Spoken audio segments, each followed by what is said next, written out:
Hey there, and welcome to SoundCheck. I'm so excited that you're here today.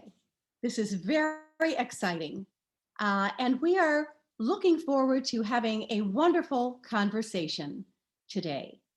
Um, I want to remind you, as always, that we would like you to follow us on social media at Coffer Center, subscribe to our newsletter, and we'll give you a little bit more information about that later on in our interview. I'm Dr. Greta Pope, and I'm so excited to have this opportunity to visit with creatives from a variety of disciplines about their professional journey. We are in the midst of a pandemic that has changed all of our lives and the ways in which we work. We will use this forum to share our thoughts, feelings, and best practices for surviving this challenging time. We have all been so lucky to have a virtual place to connect during the COVID-19 era. All kinds of fabulous programming has been available to keep us engaged. Programs for exercise, for education, for entertainment, and so much more has been available via the virtual events at the Coffer Center. All of these fabulous offerings have been made possible for us through the genius of Coffer Center Director, Jess Jones. During this time, Jess and I have become wonderful friends as we have worked together on SoundCheck and on other projects. It is truly my pleasure to have this wonderful chance to chat with Jess, to give us all an opportunity to get to know her better. What an extraordinary lady she is. Hi, Jess. Hi, Greta. How are you? I'm good. It's so good to see you. I'm already blushing before we talk because you're using words like genius. And I'm just like, oh gosh, I think you're bringing the wrong person to the conversation, but you're so nice. True. It's so true. We are all here and we are able to enjoy each other and get to know each other, all as a result of your hard work and your vision for what this could be. So it's absolutely fantastic. Well, thank you. And I will say what I often say at the top of these talks, which is true. I thank you for having the idea to bring a conversation series to the center, because it is what I miss about being together, which is sitting together, having the coffee, sitting across from one another and hearing what everyone's been up to. Of course, what we've been up to in the past has been a lot more elaborate and in a lot of other places, but the conversations are no less important. So yeah. Right. You're right. Well, this is wonderful. I'm so excited. So this feels like such a hopeful time as the vaccines are rolling out, the sun is shining, the snow is melting, and spring is right around the corner. Yay! Yay! We're almost there. Whatever there is, we're almost there, right? Almost there. So I understand that you're a Chicago native. In what part of Chicago did you grow up? Where did you attend high school? Tell us all about that. Well, so I consider myself kind of an area mutt. I would say I grew up in Berwyn, but I graduated and finished school in Palatine. So I kind of am a hybrid mix of things myself. For those that are familiar with the area, growing up in Berwyn and then moving to Palatine, my main complaint when I moved to Palatine is that the blocks had no alleys. So I was like, this isn't a block. This block is shaped like a liver. I don't understand this. So I grew up in Berwyn. That was where a lot of my formative young years were. And then, I in the 6th grade, we moved to Palatine. I graduated from Palatine High School. And that was, home until, to my adult years. Wow. So you were an agent prior to coming to the Coffer Center. Right. Talk with us about how you came upon that career. What was your preparation for it? How did you make that career choice? Well, so it's funny because in a lot of my bios or like shorthand, I'll say that I'm a recovering artist over 10 years sober.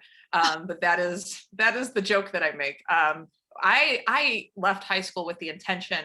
When I left school, my career path was a double major of theater and English and theater education. So it was English as a minor so that I could do theater education and English in the school setting.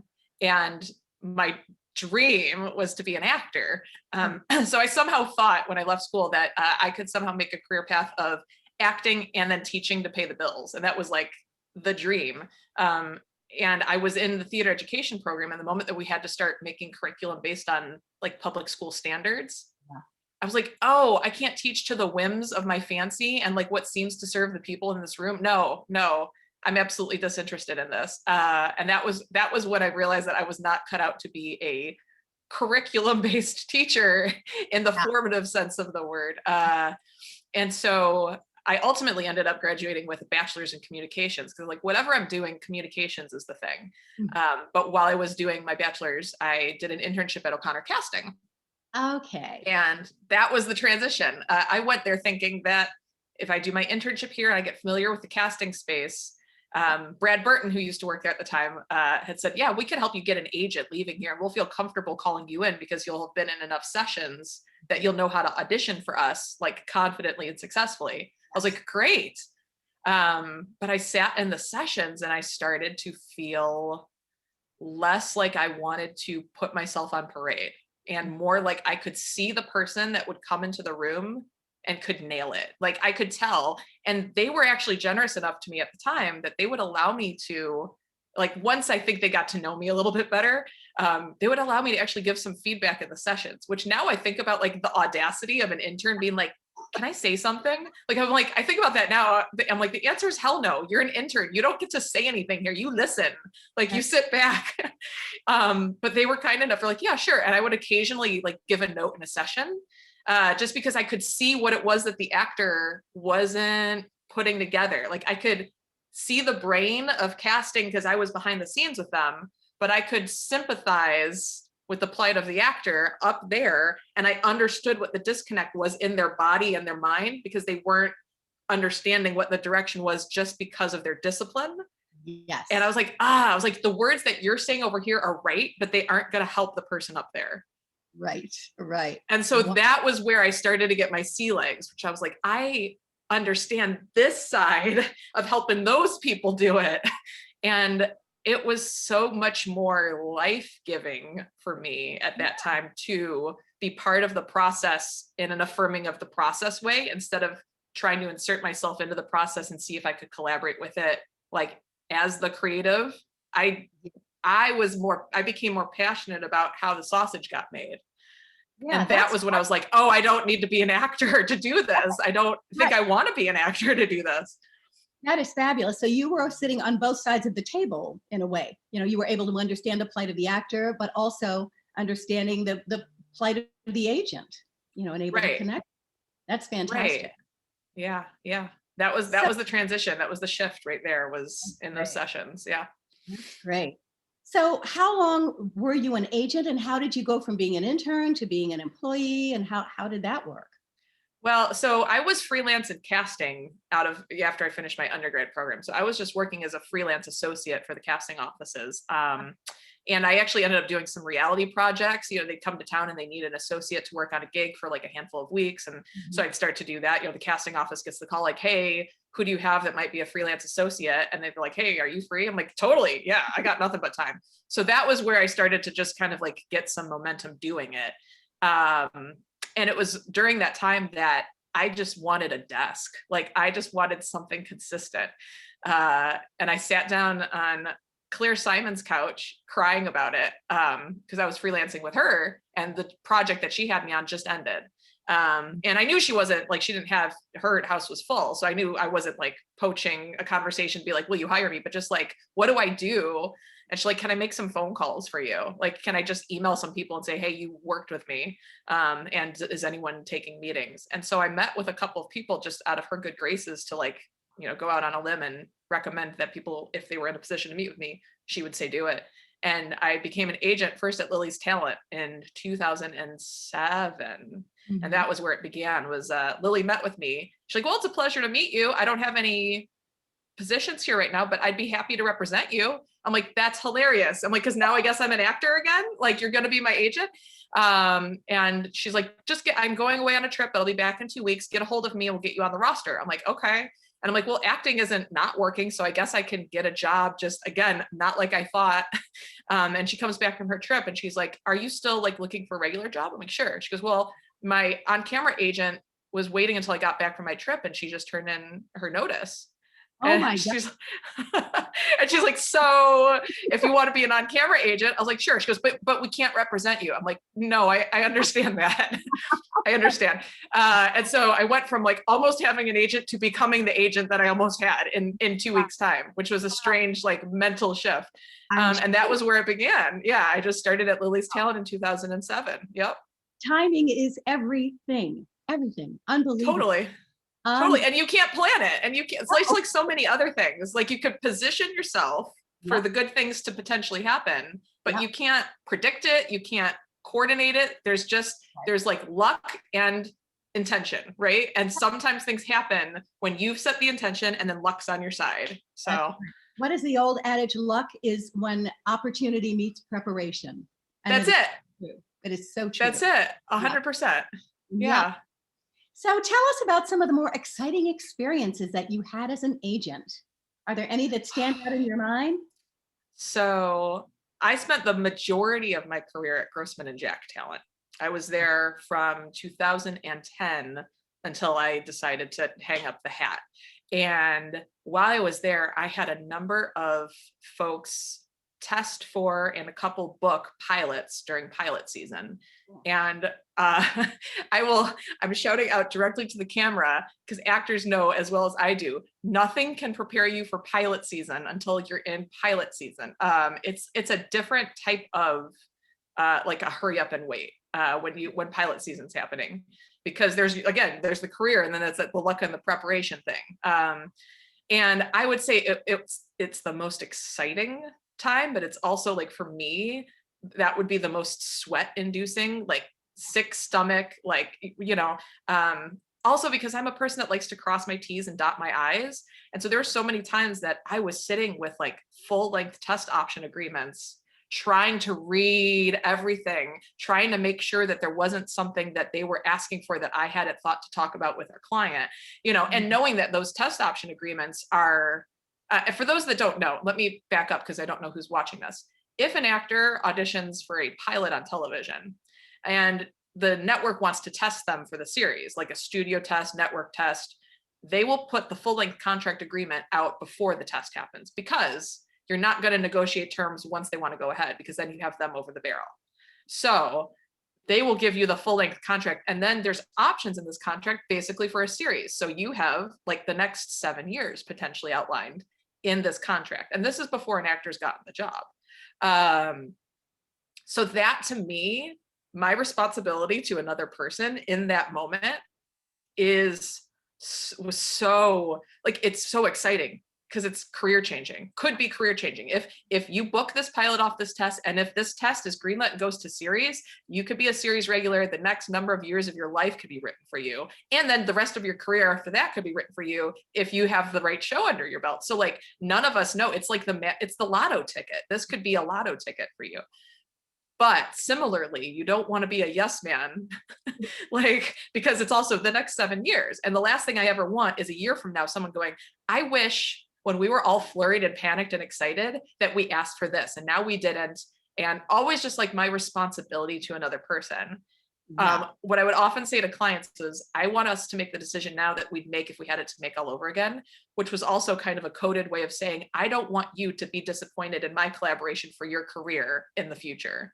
Right. And of course, like anything else, all you can do is all you can do at the time, right? Like we can only do what we can do today, and we can't crucify ourselves later for things we wish we had done. However, that's also why we want to have the conversation to whatever depth we need to have it, right? Because I don't want us to have regret later if we could control it, right? Right. So that was it was always exciting, but it was always like, I'd be up at like 1 a.m. Oh, and during that time too, I had an actor that was in an equity contract and they were in their blackout period, which means like you can't take or do any other things. And a studio was wanting to test that person, fly them to LA. And there was a giant snowstorm happening at the same time.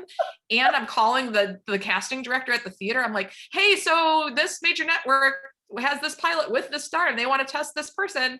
And she's like, I can't talk to my director about taking that person out of process right now because they're in their 10 out of 12s. Like they're in blackout. And I was like, totally cool. I totally get it. And then like get off that phone call. And again, like the flop sweat, you're like, oh, like, what do I do now? Because I'm not going to tell this network, like, you can't see this person or that, you think you're making their career right now. And I'm telling you can't have them, So like, and then, and the travel coordinator for the network that I'm dealing with was also like in an awards show. So they were only talking to me during commercial breaks. So like we'd be talking about something and like looking at flights. He's like, oh, but snow's, oh, I gotta go. I'm like, okay, bye. Like, and like hang up. And then I just have to like sit there like in the sweats again, sending comforting texts to my clients on the phone with the travel coordinator right now. Like it was honestly like it's that thing. Don't let them see you sweat. Yeah. Right. Like you're just like, yeah. But you're definitely sweating. Showbiz. Inside you feel like your chest is like palpitating, like your heart is exploding out of you because you're like, you want to make things as easy on everyone that has like skin in the game because you don't want to make things complicated. Also, when you're working with actors, you don't want actors to feel like they need to worry. Yeah. Because it's going to affect their performance, right? Yeah. Yeah. Yeah. And so you try to make it as you're running the bases with them and explaining everything, but you're also trying to like pressure release on things so that you could take the steam off. And that was honestly the hardest part of this was realizing that I can only do so much and there's always going to be factors out of our control. And that was where I would often find myself stressed entirely. Oh, Greta, wow. I think we're frozen right now. Are we frozen? Are you back? Good? Now, yep, you're back. You were frozen. Great, for we're a second. Back. Am I not back? You're back. Woohoo! See? Yeah, you're real. back. But that perfect case in point, right? You can't predict anything. You just have to roll with the punches. Don't let them see you sweat, right? That's right. That's right. So now Jay Disney mentioned during my interview with him that you had been his agent during his time in Chicago. So That's I'm right. sure that you have many close relationships with Chicago actors. How has that been for you? Well, in what sense? Like, how has it been? I mean, I think actors don't ever know how much people love them on the other side. So I think that like I view actors as a bunch of people that I love and are my friends. And I think that there's that weird thing of like agent and client. I don't know. I think that maybe that my answer is going to be a very Chicago answer. But I think that's it for me is there are a lot of people that have stories, I think, that they associate to our relationship because our relationship is born out of work. But for me, I think maybe it's also because I started as an actor. A lot of it for me is just like friendships and love affairs because I have such an appreciation for actors. So sometimes people say, oh, you had this meeting with me and whatever. I'm like, oh, it's like, that's right. Like there's that idea of the business thing. And I don't catalog any of those things in the same way that someone else does, because I just view creatives as people I love or have a talent crush on. So and people I don't know if that answers it. Yeah. It does.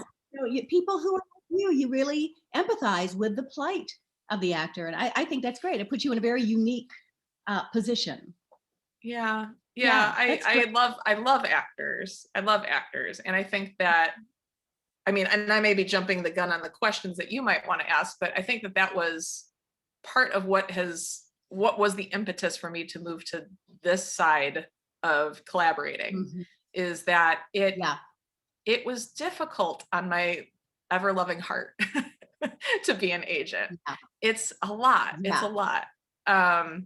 So I think my love of actors is so strong that I think I needed to move out of it so that I could be in a more supportive space without strings attached, I feel like. Yeah, that's great. That's great. So what advice would you give to someone wanting to develop a career as an agent?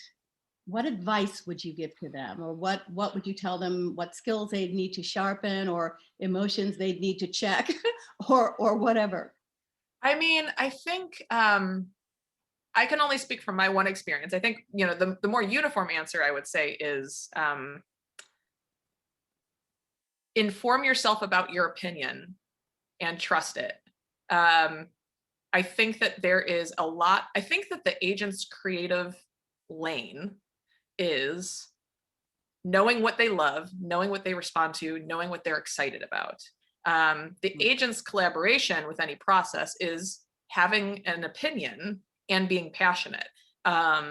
Because if you represent well, it involves knowing your clients, it involves understanding the shows that you're working on or the projects that are coming up or the styles of directors, and feeling very excited about solving their problem by introducing them or suggesting something that they didn't.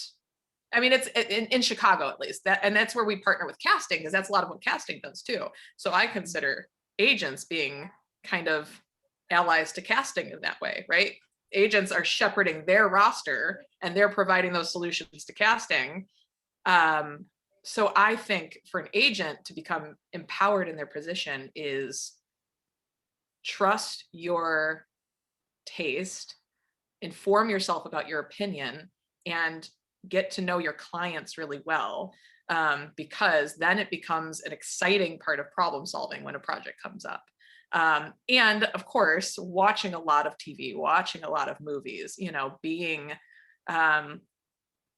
versed in who was the showrunner on this project and who, you know, because if you have a good sense of, you know, style, understanding of history, then you know on your roster who's going to be an exciting future collaborator on a project based on the, you know, case history of the people involved. And so that's where it's like you have to do a lot of homework and also inform yourself about your opinions, right? And get really passionate about what you do. The part that's hard for me, or was hard for me, is you also have to learn how to take that deep centering breath and don't let them see you sweat. For me, that means or meant really squashing down a lot of my emotions, because a lot of things have the potential to get very high stakes. And this is something I've talked about with a number of actors that have, you know, come my way since then too, is one of the difficulties I think for actors is they are their career and their product. So it is also equally hard for them to not take things personally, because it's not like you're selling widgets, right? It's not like we're a production company selling a nut or a bolt. Like the thing that we're trying to market and monetize is yourself and your career. You are your career. Your creative choices are your career. And so when things don't manifest, it feels bad. Yeah, it feels you know, it feels personal. Feels personal. And that's the same with singing. It's exactly the same. You are your product. That's it. And it feels very personal when things are not working out. Yeah. Yeah. And I think if I will say, if there was something that I would say that what made me a bad agent is that there are times that I had too much heart in it.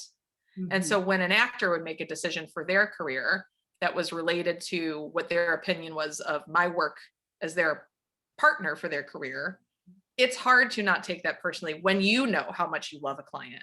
Yeah. When you know, like, that's the other thing too, is like, I would never have a client know how hard I work behind the scenes for them, because I don't view that to be helpful to the psychology of their work, to know how many times things didn't happen before they happened. I'm going to spare you that, because that doesn't help you.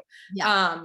But when you need to make a decision about your career, which you're entitled to, it would be bound to sting me if I felt like it was related to the trajectory of the career we were trying to build together and the lack of opportunities you thought I brought you. Because I would make sure you didn't know how hard I worked, because I don't feel like good work needs to flaunt itself. Like, I'm going to do good work. I'm going to do my work to the best of my ability. And either that's going to be good, or you're going to make a decision that I can't feel responsible for, because that has to do with you and not me. And the times that I did feel heartsick over a client making a decision to not work with me anymore, those are the times I'm like, I am not good at my job today, because I can't take this personally. You know, just like they can't take it personally when they didn't get the booking after the audition, right? Like, it has to go both ways, right? That's right. It has to go both ways. And for an actor to make a good decision based upon what you have done for them, they need to be fully informed, but you were not wanting necessarily to do that. So that is a kind of a between a rock and a hard place kind of position. Right. And, and I think that like it's a tough thing because I fully appreciate the difficulty for an actor about how personal it feels. Yeah. And and what they view as the necessary steps that they need to take to ensure their career growth, right? Um, and you hope that, my hope was always if somebody moved on, it was like moving on and moving up, right? Like, in the flip side, there are people that broke up because they signed with a big agency and that person wants to work with them across all mediums, and they also have a management team on one of the coasts, and now they become like a national treasure, like whatever. Like that's what you hope for. Like you want to be the jumping off point to like the greatness that you believe that they're entitled to, and then that doesn't feel personal because like at a certain point I hope you can outgrow me. you know but when somebody in your mind is making a lateral move, then you sometimes sit for a moment and go, Yeah. what did I not do Right. that I could have done differently? Yeah. Or what do you think that I didn't do that I can't change your opinion of and can't control? Yeah. Right. Yeah.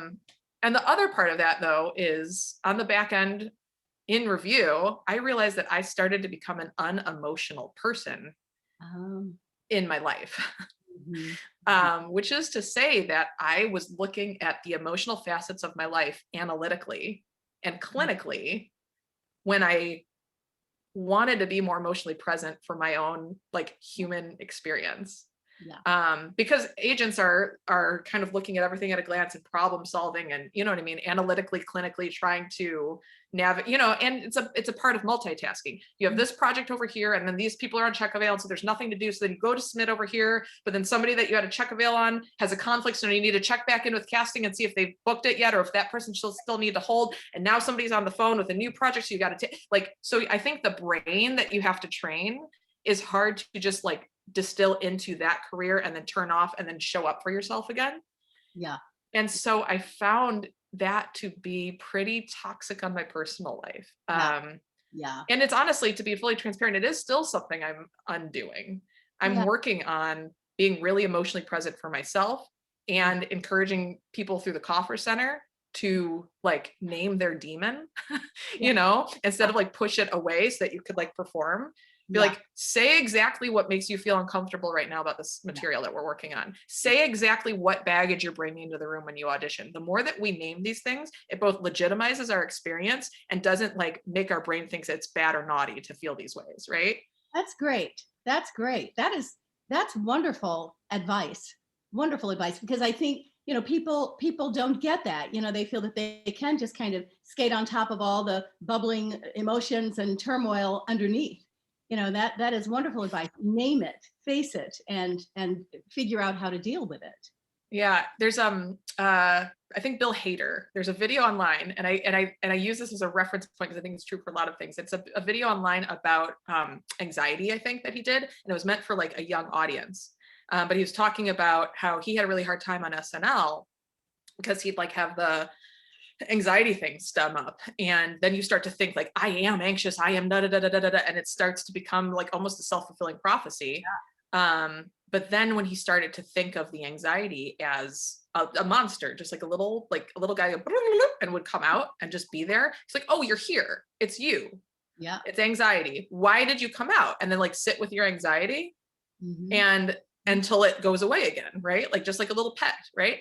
And I thought that was a really great way. Of course, it was geared for like a younger audience, but like there's a lot of things that are true Yes. where you can name that feeling, but also kind of make it other.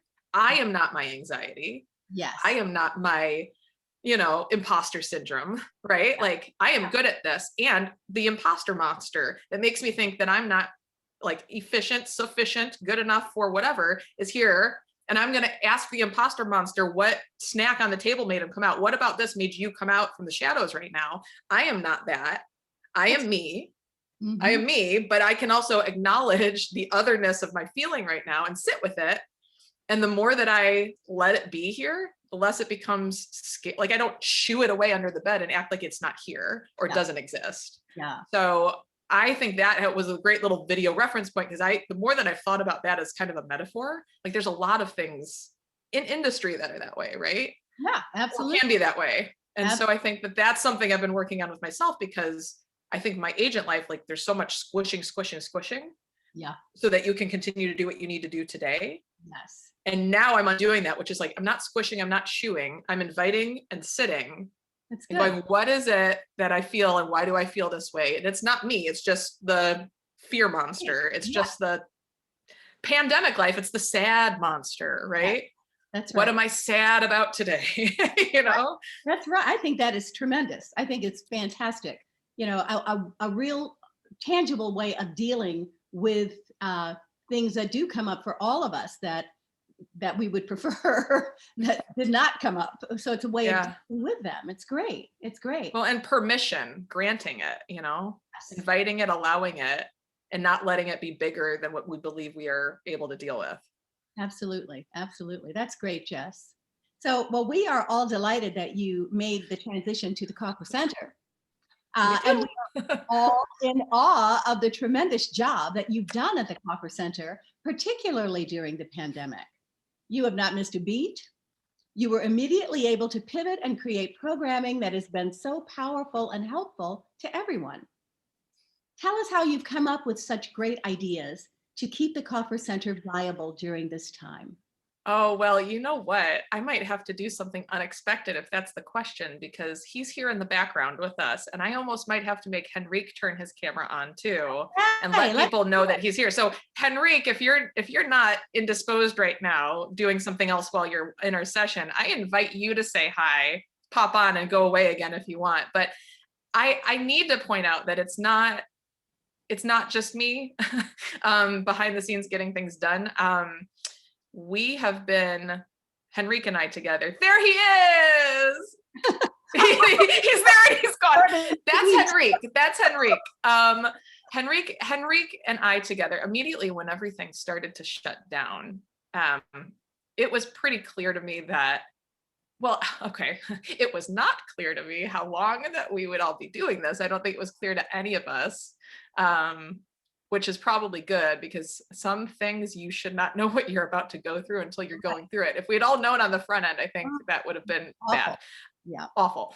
But that said, and I've had some other personal experiences in my life that this has become the log line. It's the best version of the worst possible thing, right? We are experiencing the best version of the worst possible thing, which is to say that when everything shut down, all of this technology already existed, right? I think about even when I started as an agent or 5 years later or whatever, none of what we're doing right now, like if this pandemic couldn't have come at a better time. No, but just the idea that like, this is all possible, right? And so I think the part of my agent brain then that did serve me is the immediately like necessary idea of like, what are the tools in front of me? And then how do I use them to solve the problem? Right? It's like filling the holes. It's like submitting clients for roles. This is like, okay, so you have a Zoom and you have this Eventbrite where we had events registered in the past, and what do we do? So one of the first things that started was moving our coffee hour to Zoom. That was easy, right? It's still a dedicated time. And since this has all started, I've had people actually tell me that like coffee hour has been one of those things that have saved their lives.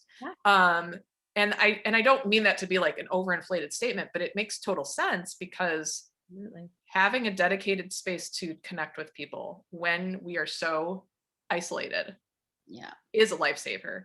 And so knowing that we could do as many things as we could do virtually while trying to have a spirit of like creativity and ingenuity is what we started to do.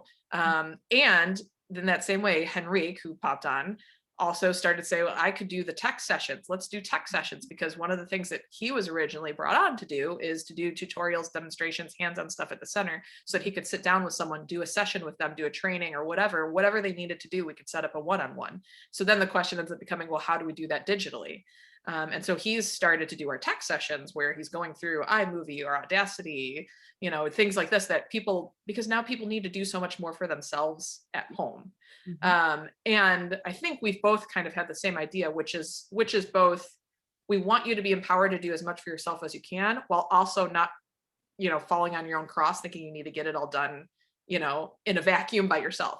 And so we have made ourselves as accessible as we can to meet the artist wherever they are, right? If you want to figure out how you do this so you could do it on your own, let's get you equipped. If you feel so overwhelmed by doing it that you can't get an audition done, you're just going to start passing on auditions because the idea of self-taping is so like insurmountable to you to do alone.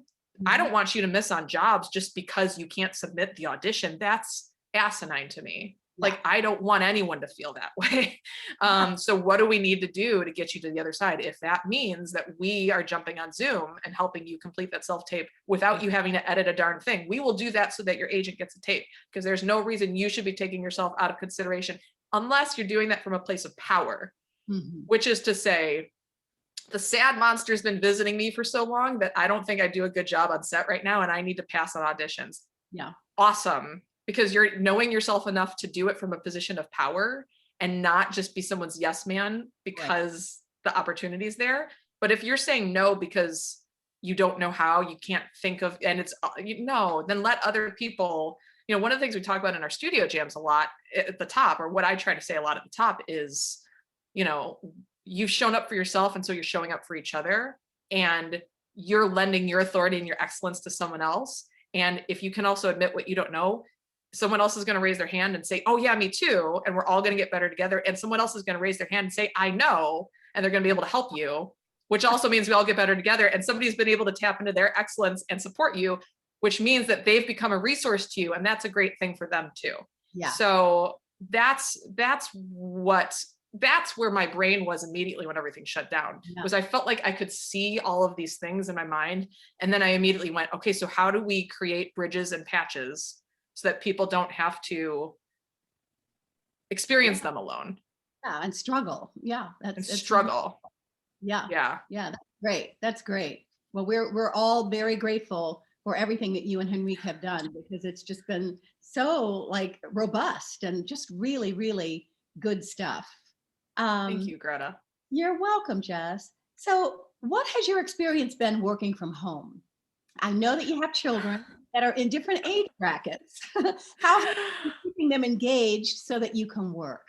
I will say outright right now, and I think this is something my husband and I said to each other early on in this, and I think this is something that I say to everyone as an encouragement. Like, I really have become convinced that you can't kill it at everything at the same time. Like, you just can't. Yeah. And that's okay. Because there are times I'm like, wow, okay, this was a really great day at work. I had a really impactful taping with someone, and we had a great jam. And also, like, my child is having a screaming meltdown because she's been on a screen all day and she's eaten nothing but goldfish crackers. So, you know what I mean? I did not kill it as a parent today, right? Yeah. But kids are resilient. No, but I think giving myself enough grace to know that, like, there are some days that I kill it over here and I was killed over there, right? That's the reality. There's some days that were great parenting days, and I feel like I didn't show up for this community, So I think that's been our experience, is kind of like the ebb and flow of being excellent in different categories depending on the day. Yeah. And you're right. What you said about giving yourself grace, you can't be everything everywhere to everyone all the time. It's impossible. So just to understand that and do the best that you can. Yeah. But I actually was having this moment yesterday where I was thinking about, like, I share this way, not to be braggadocious, but I had just finished a workout because I'm so excellent. No, I'm not. I just finished a workout and I was like, wow. And I finished and I was like, I just took a break and I worked out and I took care of myself. And my child is upstairs in his e-learning. And my husband told me he heard him making great contributions to his class. We've decided to put our daughter back in daycare, and she's going to come home at a certain point and have had an exciting day. And I can go upstairs to my family and I could go to work on this computer. And there's going to be a time where this is not how everything looks. Like, this is like a unique blip in our lives, knock on wood, right? That this ends. But just the idea of, like, the silver linings of the fact that, like, I have had a year sitting down in close proximity to my children, right? I have had a year, like, incubated with my little family of 4, Which is a wonderful thing. And under other circumstances that would crazy. never have happened. So it's a Right. wonderful thing. Yeah. Right, right. And so it's something like of course, the flip side is there are days that I'm like, I can't be with this family anymore. I need to be with other adults, So like knowing that everything's got its yin and yang, right? But I just had one of those moments yesterday where I just like, I felt good in my body. I felt good in my brain. I felt good with like the way that I was managing my time. I was like in this like really reflective and appreciative like mode of being like, this is such a gift, right? There are other days it's not a gift, but it is super unique, right? And so yeah, so the work-life balance has been strange, but it's also been the unique blessing that an unexpected year at home with the people you love can bring to you, right? That's great. That's great. So we have a question from our audience.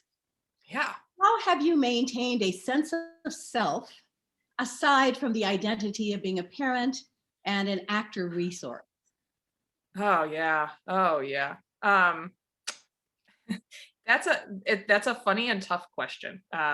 Because I feel like I currently aspire to a number of things that I want in that realm for myself. Like I probably even have, and actually I'll hold this up and say, if anyone's watching and wants to like DM me after this is literally sitting here waiting for me.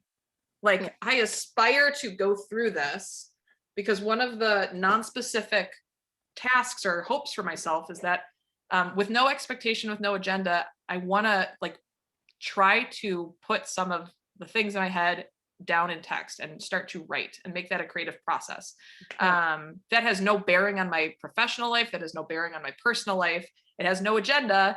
It doesn't need dinner at a certain time. It doesn't, you know what I mean? Like, so it's very hard to identify what you want to do for yourself and then figure out how you make space for that and also take care of yourself and not force that space to like fit in a box. Right. Because forced creativity sometimes is as good as like nothing. So, that's a super convoluted answer to say that's something like okay, here's my answer.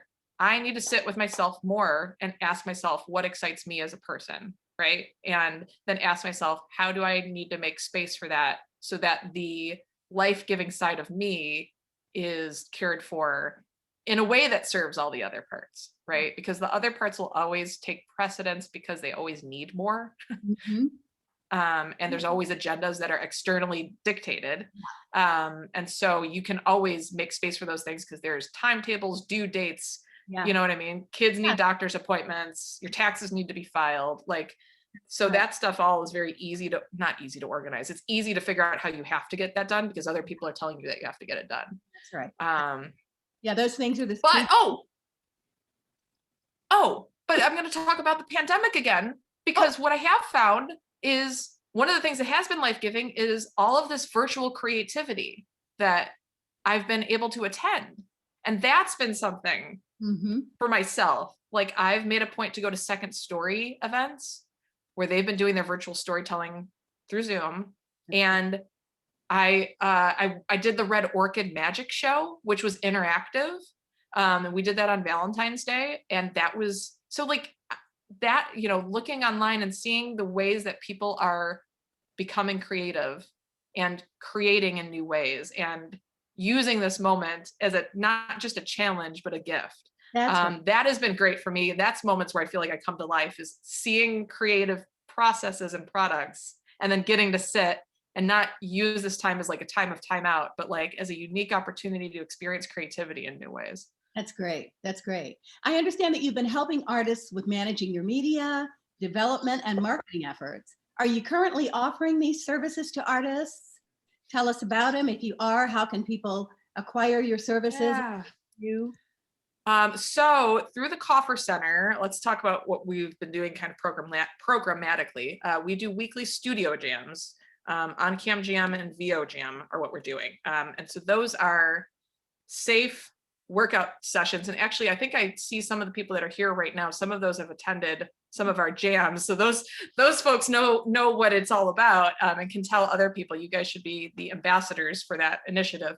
But we give people a space to continue to work. And also I think that has been helpful because figuring out how to act in this context or create your work in this context is it provides a certain set of challenges. So to create a space that is not contingent upon booking something, like the workout is the work. Yes. That's been really great. And those are happening weekly. Maria says 100%. Yeah. Maria's one of my girls. And so that's been something that we've done. But outside of those, then we've created for union performers, a list of volunteer and on-call readers and, member volunteers.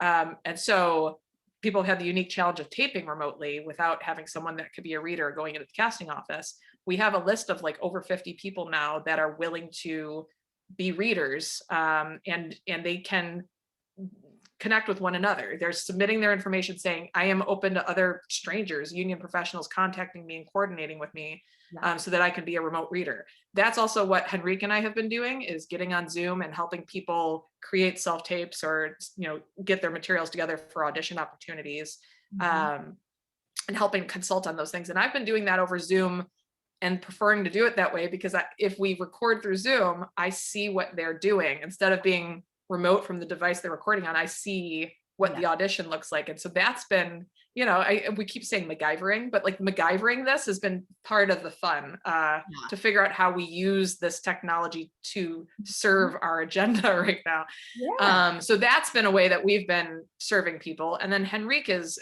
an editing guru. So he can help people with editing projects or help teach them what they need to do in order to edit their own projects. And so we've been encouraging people really just to connect with Henrique and I, or follow up. This is the preamble up top. Follow us on social media, subscribe to our newsletter so that you can figure out what you want to get plugged into. Or if nothing else, fire Henrique or I an email if you're a union professional that needs some of this in your life. And we can figure out where you're at and figure out if it's one-on-ones with us or one of these other programming initiatives that you need to get plugged into. So that's been our feast. That is wonderful. Just wonderful services and offerings to people in our community. And I think probably a lot of people are not so aware of exactly what these things are. So it's good that you're able to talk about them and help people to understand exactly what a treasure trove these things are. They truly. And I'll say, using studio jams as an example, I think this is where we get in our own way sometimes, because I've heard it from a handful of people that they knew they were happening, but they hadn't come because they kind of presumed that everyone else here is like better at this than they are. Like they don't want to, it's that imposter syndrome thing, right? Like I am going to show up and I'm not going to be on the same level as the people that are playing. And I don't want to, and then they show up and they do decide to like bite the bullet and they're like, oh, this is a super safe space. And people are like, I often say like, ask the stupid question. Like there are no such thing as stupid questions. So they're like, oh, I'm like, yeah, if you trust your excellence, right? And don't like detract from your growth by getting in your own way. So that said, and I guess I'll say this too, that we've added for studio jams, an additional 4 observer only tickets. So instead of feeling like you have to participate and play and put yourself on parade, if you're just here to watch today, we have those dedicated each week. And I honestly think that's also a good thing for if you're in the space that you'd rather like be part of something, but not feel like you have to be on, because I've had days that have ebbed and flowed during all of this. And there's some days that you're just not on, even if you feel like you'd be a participant, I'm just not there. Then just come to observe, right? Because showing up is sometimes like the first step towards greatness, is just showing up. Showing up. That's absolutely right. Wonderful. So tell me, what are you most looking forward to when the pandemic is over? The 2 answers, I think that's like a cold interview. Go with your gut. The 2 answers are hugs and a professional massage. Okay. So clearly it's like physical touch with people other than my household is like what I'm, not feeling restrained from that. I want to hug people that I miss and love. I want to have a coffee hour. Like I want to sit down together and, and also I want to lay down on a table I want to close my eyes. I don't want to talk to anyone for 60 to 90 minutes. And I want some other person to work the last year out of my body. Those are the two things. Yep. Good things. So, Yeah. so what sage words of wisdom do you have to encourage people at this time? Just an overall, what would you say to just, people who are struggling and suffering and feeling down and so forth? Um, I think that my words are yes. My words are yes. Yeah. Yes, whatever you're feeling, yes. And I think that I'm just such a big believer in the I mean, as I shared earlier, not dismissing, or like illegitimizing Yeah. your reality, right? There's something that I've shared multiple times with people. So some people here may have heard this because I might have shared it kind of parenthetically as a there's a point in the movie Elizabethtown. It's a very kind of off the beaten path movie, but there's a point in Elizabethtown where Orlando Bloom is taking this road trip and Kirsten Dunst's character has given him a book to go along with the road trip, like a map. Mhm. And on the trip, there's a known point where he's supposed to get bad news. They know that this news is going to break about his professional career, and she knows about where on the journey it's going to happen. So there's a page that's like basically something along the lines of like bask in the like horrible da da da da da da da. Like she just basically is like, here's where you're going to sit in it, like sit in that, right? And then when you're ready, turn the page. and and it's meant literally because it is a book, right? So like sit in the bad news, and then when you're ready, Wow. the journey continues. And I love that moment because it's a very it's not a huge moment, but it's such a great moment because I feel like there's so many experiences where it's like sit on that page for as long as you need to sit on that page, but like when you move on, then turn the page. Yeah. Don't carry that page with you everywhere. Just be in it and then turn the page. And so Yeah. some of the things I've loved this year is when people have shown up for each other when they're on that page, right? Mhm. And I think showing up for each other also helps us turn the page.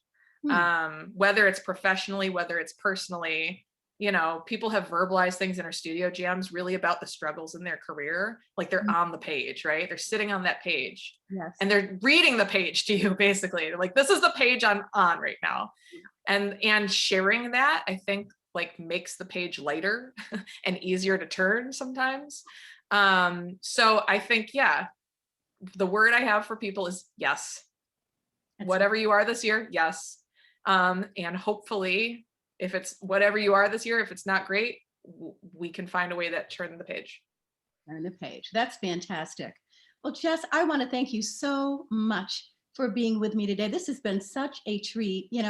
I always knew, we become good friends during this time, but we've never been able to have this kind of conversation. The time just has not permitted. So I am delighted to have had you Thank you. today. Thank you for asking me. I mean, yeah, it's funny because, you asked me, I'm like, should I be a guest?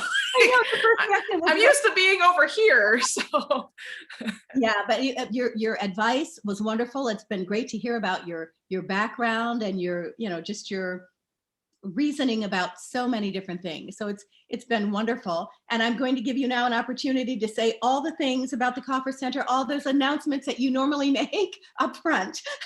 I will plug the things now. So hi again. So yes, for all of the things that I just talked about, if this sounds like the lane that you're in and you want to be part of this, whether it, and we meet you where you're at. So if you need that professional support, email Henrique or I. You can contact us through the website. If you want some more of this community type of development, we do coffee every Wednesday at 10 a.m. We also do our studio jams 1 to 3 p.m. every Thursday. We alternate every other week between voiceover and on camera. And we have member moderators. This is also something that I'll say is if you are a union performer and want to contribute to your community in this way, where you miss, directing and coaching and developing and being part of getting your hands dirty, we try to have the moderator seat be a rotating seat. So if you feel like, ooh, moderating is something I'd enjoy doing, get a hold of me because we're working, on the continuing lineup. And so that's a great way to connect as well. And if you don't follow us on social media and get our email, that's the way that you can stay tuned for all of these opportunities when they go live, so that you can RSVP whether you want to participate or observe. We have a space for you at the table. So just get plugged in, and we will look forward to hopefully meeting and seeing you at future events. Absolutely. Thank you, Jess. Henrique, thank you. We loved seeing you for ever so briefly, but we loved it. I'm going to have to apologize to him later for making him turn his camera on. But I mean, it's important. He's like, honestly, I'm so grateful for Henrique, because I think this year would have even been harder on me if I didn't have somebody else to bounce things off of and to help figure out how we make things happen. So I have been eternally grateful for him. And if somebody needs a Henrique in their life, you should email him, because he can also contribute his brilliance to your career. So make it happen. That's great. Okay, you guys, thank you so very much. And we will look forward to seeing you again next Friday, 11 a.m. Central. See you guys next week. Have a great week. Greta, have a great week. Thank you. You too. Bye-bye.